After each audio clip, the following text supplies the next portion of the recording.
അങ്ങനെ മഴ ചതിച്ചു ഗൈസ്. ഇന്നലെ എടുത്ത ലോഡ് ITCയിൽ നിന്ന് കളമശ്ശേരി ടു ബാലരാമപുരം. ഇന്നലെ എറണാകുളത്ത് നല്ല മഴയായിരുന്നല്ലോ. അപ്പോഴങ്ങനെ സ്വാഭാവികമായിട്ട് ടാർപ്പ ചെറിയൊരു നനവുണ്ടായിരുന്നു. അതങ്ങനെ ഹിന്ദിക്കാരാണ് മുകളിൽ കുഴപ്പമൊന്നുമില്ലെന്ന് പറഞ്ഞിട്ട് ഇട്ടത്. ഞാൻ താഴെ ലോഡെല്ലാം കിട്ടി. നല്ല മഴയും ഉണ്ടായിരുന്നു കാര്യങ്ങൾ. രാവിലെ അതിനുശേഷം ടാർപ്പയൊക്കെ മാറ്റിയപ്പോൾ ശകലം ഒരു ഈർപ്പം ഉണ്ടായിരുന്നു. അതിനുശേഷം ലോഡെല്ലാം അവർ ഇറക്കി കഴിഞ്ഞതിന് ശേഷം ഒരു 7-10 ബോക്സ് മാറ്റി വെച്ചിട്ട് ഇത് ഇനി ഇവിടെ പോകത്തില്ല, ഇത് നിങ്ങൾ തന്നെ എടുത്തുകൊള്ളണം, റിട്ടേൺ കൊണ്ടുപോകണം എന്നൊക്കെ പറഞ്ഞു. പിന്നെ എന്ത് ചെയ്യണമെന്ന് അറിയാൻ വയ്യ. നേരെ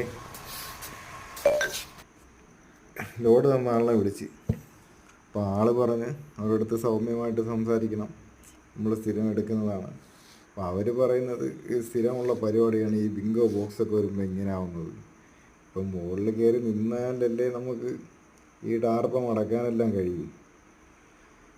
അങ്ങനെ അവർ എൻ്റെ വാടകയിൽ നിന്ന് 7,000 കട്ട് ചെയ്തു.